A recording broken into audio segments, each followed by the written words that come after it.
Heyo and welcome today. Welcome into this channel. Today you're joined by me, Daniel, and also Don Higgins. You there? Hello. Yeah, welcome in. He's artist here. Can you tell me a bit about yourself? Okay, we'll start with the credentials, I guess. Currently, I am the art director and one of the illustrators for FASA Games. I've been freelancing for about 12 years. Worked with FASA Games, Eldritch Enterprises, Fireside Creations. I'm art lead for FASA's 1879 line. I work with them in art directing for Stream, which is their new FASA's new space battle game that I'm art directing. The Kickstarter on that is live and funded in 10 hours. So Wow. that's doing well. And like I said, I've been an artist since I was 8 years old. And I'm a far cry from 8 years old now. Yeah. Awesome. Quite a few years there, eh? Yes. Awesome. That's pretty cool that you're working with FASA Game. How long have you been working with them for? Oh, I'd say about 6 years. I started just freelancing with them with their 1879 line. The work was coming fast and furious, and they liked what I was doing. So they, after about a year, made me the art lead for 1879. And then after that, if that was working so well, they decided to make me the full-on art director and asked me to get involved with a lot of other things, FASA, including the two webcomics. Hey Penny Pie, which is set in the 1879 universe. I write and illustrate that comic. And Champions Challenge, which is the Earth Dawn based webcomic and graphic novel that I write and illustrate. Yeah, I'm pretty busy with them. Well, that sounds pretty awesome. I see write and illustrator as well, which is really cool. Do you have to, give them a script before you, go with it? Yes, I have to. Everything, the story components has to get checked out and approved before I put ink to pages. Everything gets checked for lore, making sure that I am sticking to Earth Dawn and 1879 game parameters. I don't want to get caught going down a road that doesn't fit the game system. The whole premise of doing these webcomics based in these game parameters and their own sandbox, as it were, is so that it promotes the games. Awesome. Yeah. How much creative freedom do you think you'd have on them? Pretty much everything I want to do, as long as I stick to, like I said, what the game is about. As long as I stick to that, they're pretty cool with whatever I want to do. They are an amazing group of people. From Ross Babcock, who runs FASA Games. He's the owner operator, the big kahuna, as it were, right through to all the individual teams that run Earth Dawn, Demon World, 1879, Stream, and everything else. Everybody I come in contact with at FASA, from top all the way down to me, a great group of people. Great group of people. Well, that's awesome. Have you had any outstanding people that you've met in the studio? In my studio or in FASA? In FASA. In FASA, any outstanding people? I've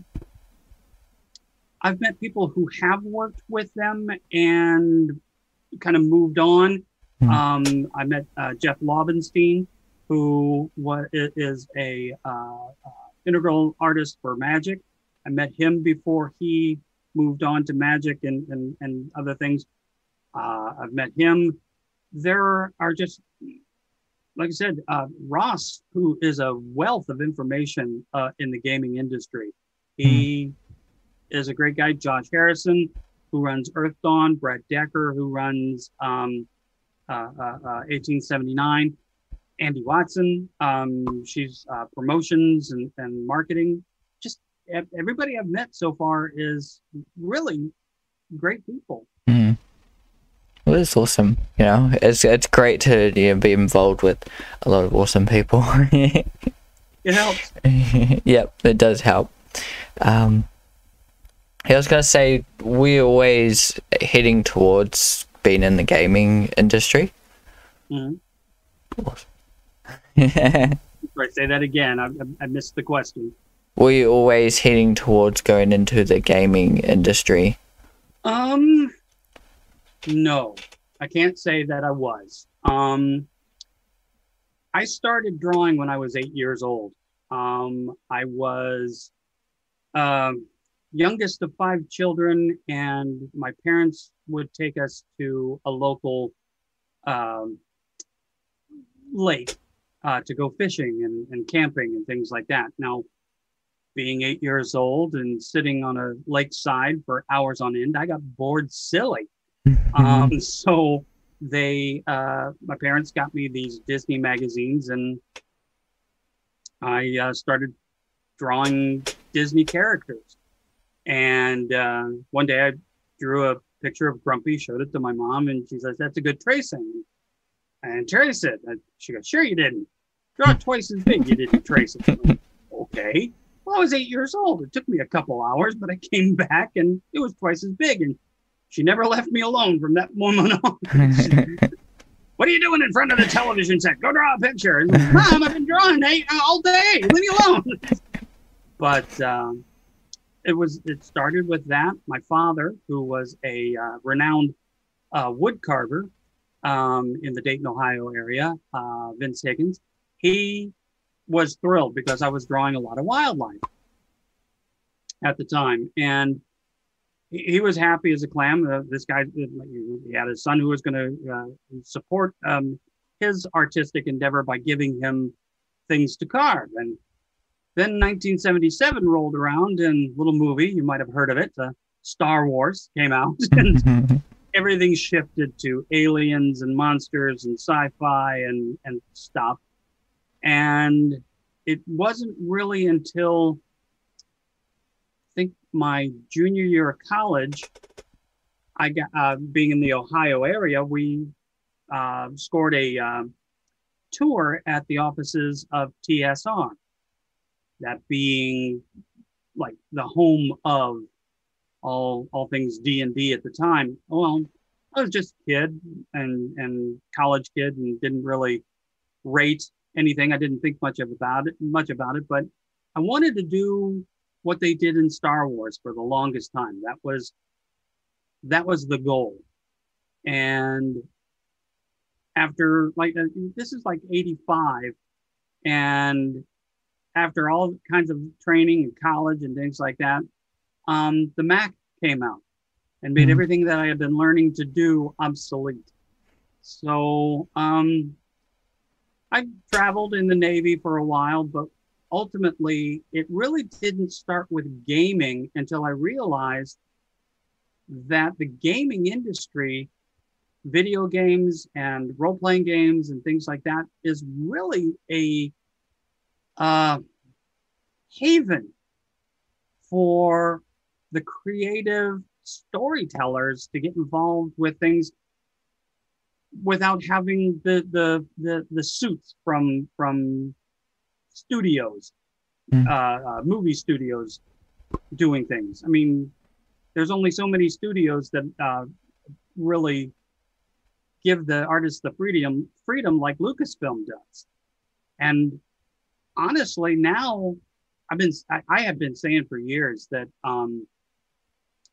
if you turned the people who do the cinematics for video games loose to do stories, not just create video games, but turn them loose. Let them do full-on episodal type animation. It would take off. And I don't know if you've got it over there in New Zealand right now on Netflix. I don't know if it's released in New Zealand, but Arcane, which is League of Legends, that is amazing animation. And it is exactly what I'm saying, turning the storytellers and the animators who do the cinematics for a game loose to do full-on story content. And it's, I'm thrilled with it. Just sit down and study it like mad. Definitely, it's come a long way. Yes, we do have Arcane. I haven't got around to watching it. I've seen some of it on like YouTube, some like clips and things like that. It looks really amazing, but just haven't had the chance to sit down and watch it. I'm really do want to watch it though. But yeah, you know, it's when I started, you know, gaming and playing games and things like that. There's a fair bit of story, but there wasn't like, you know, like well developed story. It was just like, you know, shoot them up and do this, do that. And now it's gone way further. You know, there's a lot more depth to the stories.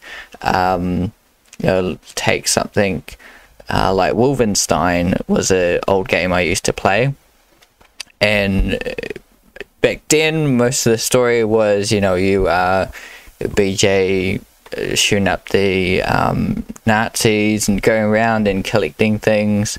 And now you look at the games they make for Wolfenstein now, and they're well developed. They have a character story. He has relationships and friends he goes with. He has like this whole backstory of who he is, how he grew up, you know, why he's shooting Nazis, why he hates, you know, all this stuff that's so well developed now, which is amazing to you know, get into all that storytelling and be a part of all that. Right. I'm finding that the games that I enjoy playing are the ones where the DM is really involved with letting the story follow an arc. Let the gamers storytell instead of just be wrapped up in stats. And those are the ones that I find most fun to get involved with. There is a Seventh Seas and Heroes of Altamira, written by Mark Edwards. He just allows me, when I sit down and start playing one of his adventures or something like that, and he just sits and watches me. What's he going to come up with? I mean, I gave him the start. Go with it, Don. Have fun, and that's what it was about. There was one instant playing a game, and the DM was all about stats. And I kept saying, I do this, and I hit him here with my Eldritch Blade. I was playing a Warlock. And he's going, you can't say where you're going to hit him. You're just going to score a hit with the dice. I said, but I've got Spider Walk. He goes, yes, you've got that skill. It's a basic skill for what you're doing. I said, but the whole point was so that I could get an advantage point by climbing up a wall and stabbing somebody in the head.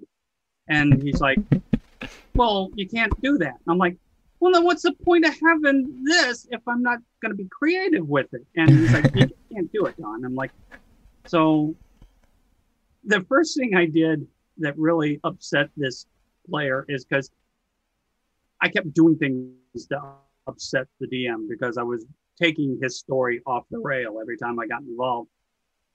So he got me on a trumped up charge in some city or town, whatever, the local constabulary. Oh, you're so-and-so, you're coming with us. I'm like, and they put me in jail, and he had me sitting there for hours in jail for nothing. And I finally started coming up with an idea.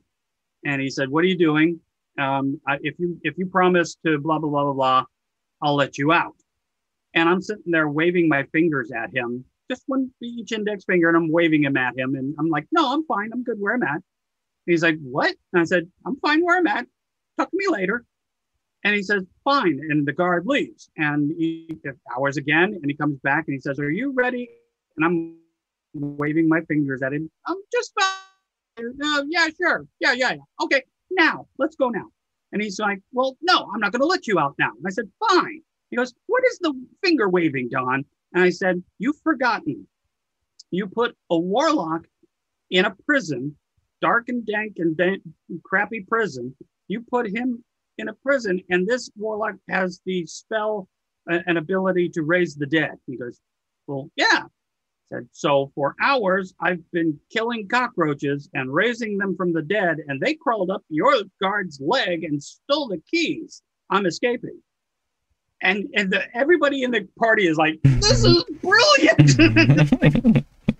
And I roll. He says, "Fine, roll your dice." I rolled my dice, and everybody demanded he roll his dice in front of the board so that everybody could see I won. I by the numbers, I got out. Well, he was not happy with this. So the next thing I know, we're up against this massive sandworm. And instead of the whole movement and striking and movement and striking, I said, "I'm going to use my movement," and I jump onto the sandworm.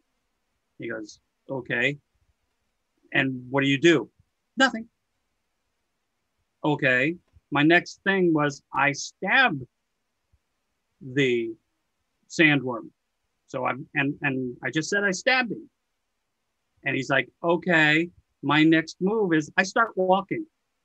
He goes, "What? I've got spider walk. This is a huge sandworm." He goes, "Yeah, well, I'm walking." "And doing what?" "Dragging my blade through the sandworm." And he's like, I've already struck. You said it actually got in. I didn't say I pulled it out." So he let me get away with it. I splayed the sandworm and killed it, but he said it landed on top of me and killed me. So I had to start over again. But it was fun just doing things like that, and just that's what I love about D&D is storytelling and having fun with that. That's where it really gets fun, and where artistically I have fun.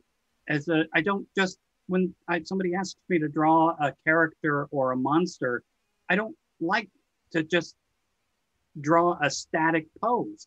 It's best if it's doing something in the book so that it inspires the player. "Ooh, that looks cool. Look at what he's doing. Let's do this in my campaign." And that's where artistically it's fun working with gaming. Yeah, definitely. It's so much better to have a little bit of a backstory with what you're painting and creating. Aesthetic pose is kind of it's all right for like designing or something like that, giving you a gist of the idea, but it doesn't kind of sell the character any further than that, Right. or really tell anything more. And it's great for audiences to see that a little bit more backstory to the characters. And it's awesome. You have great storytelling. It's awesome. Once I get started, it's hard to get me to shut up. Sorry. That's absolutely fine. I try to fill this space with empty void sometimes. It's always interesting doing this, and yeah. Awesome. So I'm wondering, obviously you like D&D and video games, and is there anything outside of art that interests you? Outside of art? Wow. I've done when I was younger, I did a lot of theater, so storytelling and acting, and utilizing that interest really comes back to art, because I read faces and I read emotions, and I'll remember a performance of somebody's, and I'll immediately sketch it as soon as I can, so that I can use that face or use that action or use the oh, what's the word, the ambiance of a scene. If I've seen it before, I can use it in an illustration that I'm working on. So sitting in theater and doing and getting involved in shows, it's paying attention to everything that's going on around you, so that I can use that skill of that paying attention to everything in an illustration. Because again, if you've got characters in an illustration and they're just standing there looking at each other, that's boring. But if they're fighting with one another or arguing with one another or glaring at one another, but there's something else going on in the background, just something to that, when you look at one of an illustration and there's just an extra piece that tells more of the story, it just adds a little more,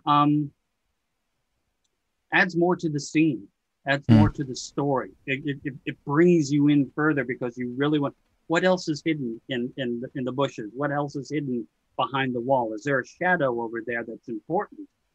That kind of stuff. By doing theater, I learned to read faces and learn to know the right face is not just angry, but paranoid angry, or things like that. There's more to just angry than angry. So you have to have the, when I draw a face, I always start with the eyes, because that's, and they say that's the window to the soul, but beyond that, it's the window to all the emotion. If you get the eyes right, the rest of it can follow in suit. You'll realize that everything else comes off the eyes, and that helps. So my other interest in theater helped me to in my artistic career. And then again, there's comic books and everything else that I've gotten involved with over the years. Studying the old masters, I had a chance. In Boston, before the gentleman passed away, I had the privilege of meeting Bernie Wrightson, who, if you know the old Frankenstein book that he did the ink illustrations for, phenomenal artist. He reviewed my portfolio right there at the con while I was showing, and that was amazing. But I mean, you learn from other artists, so always learning, I guess, is another interest that is outside of art, but not outside of art. Everything comes back to art. Somebody asked once, if you couldn't draw anymore, what would you do? And it's like, I have no idea, because I mean, years ago I got diagnosed with diabetes, and I was potentially blind for like 6 months while my eyes readjusted and my blood sugars came down. I couldn't draw for 6 months, and I was going nuts. So if I couldn't draw, if I couldn't be an artist, I don't want to think about that. Yeah. I don't know either, you know. I really enjoy drawing, creating things. I guess I, you know, could get into writing, maybe. I don't know. If you're an artist, you are a writer, because you're a storyteller. You are showing the world what you see. So you can write. It's just a different venue than how you're writing now. You're writing in single pictures. You know the old saying, picture's worth 1,000 words. Hmm. So pick a picture and add 1,000 words. Yeah. Yeah, it's always interesting, you know. I've had struggles with you know, writing in English, just the whole English language.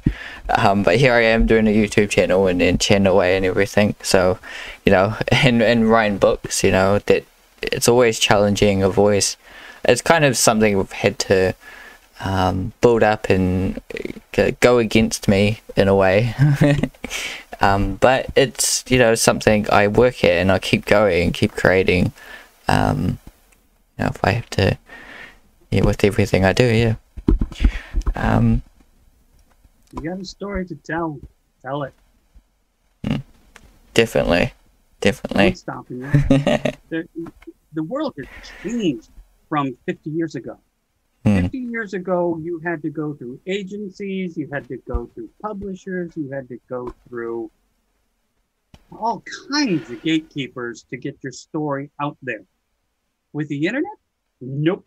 All the gates are open. You want to put your story out there, you put your story out there. There ain't nobody stopping you. The rules have changed. There are rules, but there aren't the gatekeepers anymore. You can, if you want to tell your story, tell your story. Ain't nothing stopping you. Yeah, definitely. You know, just go for it. You know, that's what I say. Yeah, keep creating. Yeah.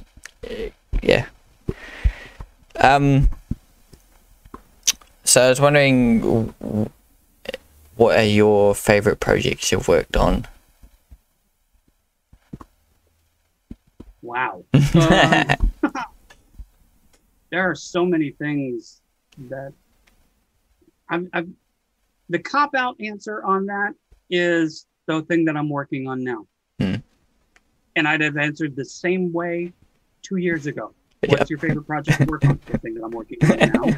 It's like, it's what's driving you right now. Your passion is there, whatever you're working on right now. You put it down and you come back and look at things 6 months later and you're like, really? I was excited about that. That sucks. I've got better since then. And it's like, the point is that you were passionate about it at the time. And there are things that, I can remember that are really important. And getting involved with 1879, and that was a milestone. What else? Honestly, and it's Ether Stream, what I'm working on right now. We had a Kickstarter that we started, and I had worked as the art director for it and done things in a certain style. This is what the style that I'd always worked in. This is how I always put things together. And the Kickstarter failed. And basically what we were told is the art style wasn't very, what's the word? Not competitive, but current. People had gotten used to seeing things a certain way for games and for how the big games and the big game names represent their games. And I didn't match. And if I wanted to continue doing what I was doing, I had to up my game. So I had to go back to the mental drawing board and relearn a new way of doing so that it met industry standard, what's required. I had to up my game. I was okay with what I had been doing, and that's what got me the job in the first place, but I needed to move forward and make that next jump. And I've managed to do it. I'm assuming I've managed to do it well enough. The Kickstarter funded for Ether Stream and Interceptor. So it's like, I must have done something right. So that is really important, that even though I've been doing a illustration a certain way for however many years, always being open to learning new things, expand your repertoire. And that's what I've tried to do. Definitely, that's totally important. You know, I always learning something new, try new things, and it does expand my style. You know, I've been doing these 90-minute art challenges lately, and doing those, I get to tackle, you know, things I usually don't tackle. Maybe it might be like a more flat style illustration. Or maybe it might be a street scene. I did that last week. You know, something that's totally different. I don't usually paint, and that's really expanded my skills and what I can create. And yeah, it's you've always got to up your game. You know, even if, like you said, you've been doing it for so long. Yeah. In 2016, before the EtherStream stuff, I had to get off my proverbial butt and make a progression. I needed to do something, shake it up so that I could, again, up my game. That was then in 2016. And I decided to do what I'd heard about some other artists trying over the years, something of a 365, which if you've done one before or seen one before, it's what I was doing was basically one character or creature concept a day, every day for a year, no repeats. And I mean, yeah, you can draw a dwarf on one day and then 20 days later draw another dwarf, but it had to be a different dwarf.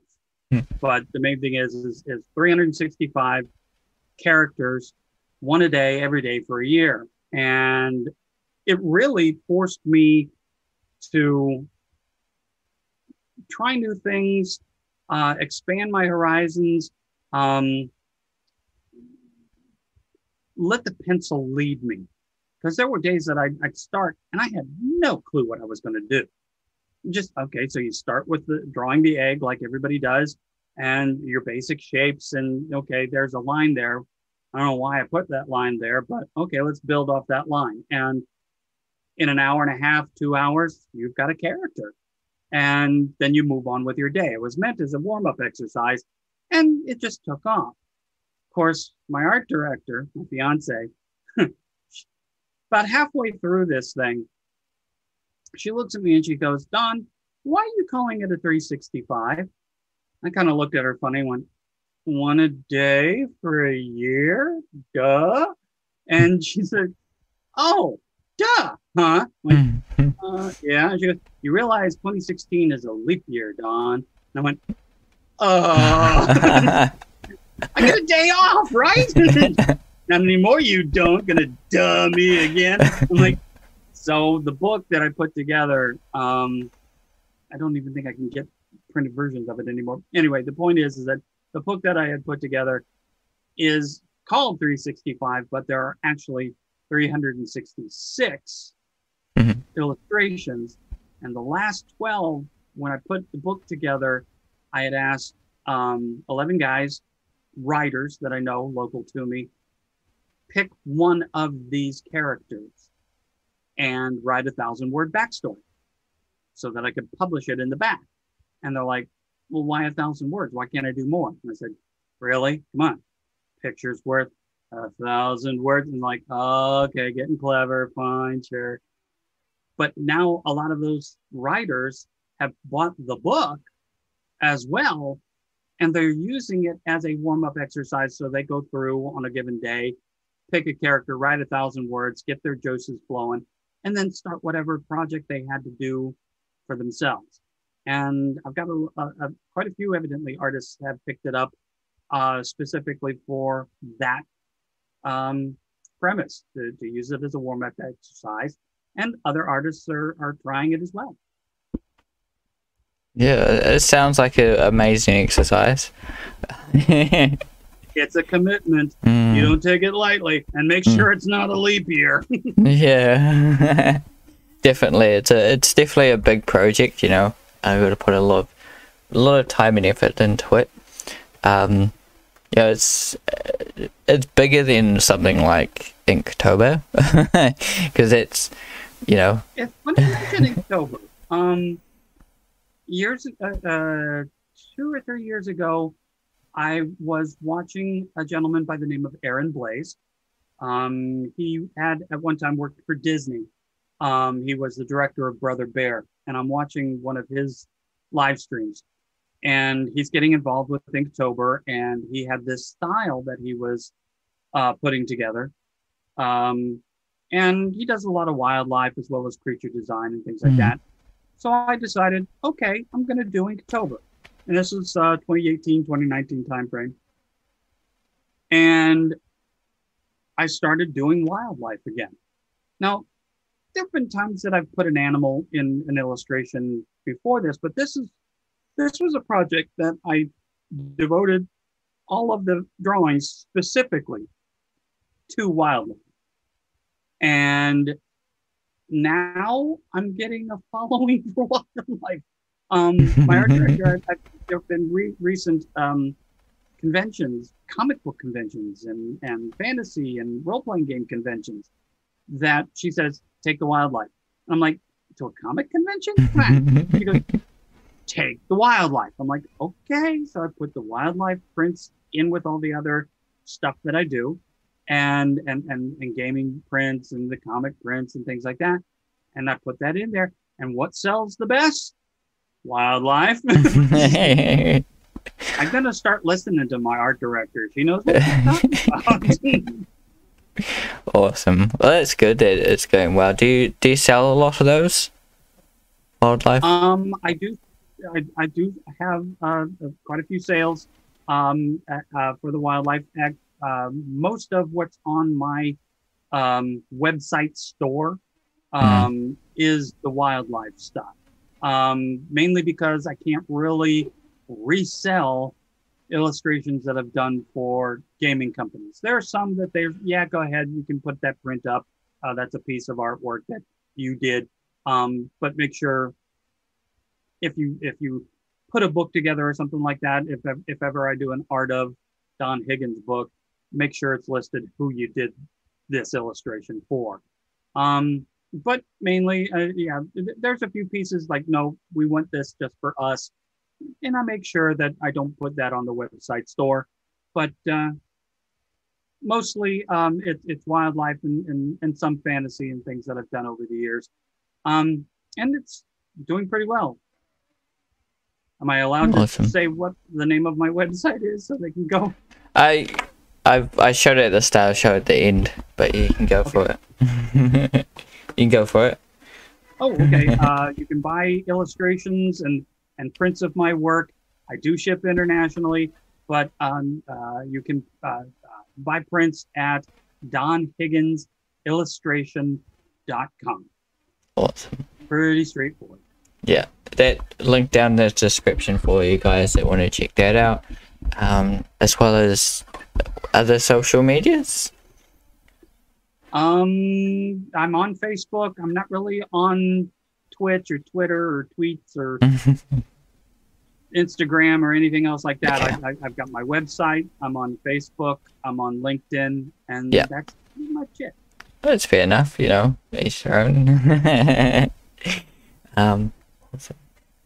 That's how long have you been on LinkedIn for? Ooh, I'd say about 8 years, somewhere around there. Yeah. Did you kind of use it to to it's grow? more of an advertising format. Yeah. I'm sorry, say that again. To grow and expand your audience and everything like that. Yeah. Right. Yeah, but you were saying it's more of an advertising kind of thing. Right. It's more of an advertising thing. It's more of here's a picture of what what I'm working on recently. I put it on several of the group chats that are devoted to that genre. If it's concept art, if it's gaming art, if it's wildlife, if it's children's books, and I put stuff out there specifically so that, in the hopes that an art director from Lucasfilm, hey, that's cool. Who is this guy? That it's all a gamble, whether or not the right guy sees it at the right time. Yeah, it was all about being the right place, right time, and everything like that. I'll say something more about at the right place at the right time. A sales guy that I did work for a marketing company. He had a philosophy of say yes to everything. Say yes to everything, and then figure out how after you get the job. And I'm like, but that doesn't. And he goes, I'm telling you. Well, I mentioned that in a seminar that I was giving a talk to at Gen Con in Indianapolis a few years back. And I had the whole crowd. Okay, so what are you going to do if somebody says, can you draw whatever? And you say, yes. And go figure out later. So can you draw? And I had the crowd. Yes. Can you draw? Yes. Can you draw? Yes. Well, the boss of FASA Games was in the back, and I didn't realize. And it got to the point where I'm walking, or I'm at the FASA booth later on, and he's like, Don, your Hey Penny Pie is doing really well. I know you're busy, but we'd like you to do a webcomic and graphic novel on Earth Dawn and Champions Challenge. Can you do it? And I went, and he goes, what are you going to say, Don? Come on. What are you going to say? I'm like, yes. He's been working me like a dog, but I'm loving it. But it's say yes. Yeah, definitely. Like I said, there's nothing holding you back but you. Say yes. Figure it out. Awesome. And it's a great note to kind of finish this chat off with, go say yes. Say yeah. Awesome. So that's been me and Dawn Higgins today. Thanks for coming in, everyone. Links in the description to his artwork. Keep drawing, everyone. Keep creating. And we'll see you in the next video. Bye. Thank you.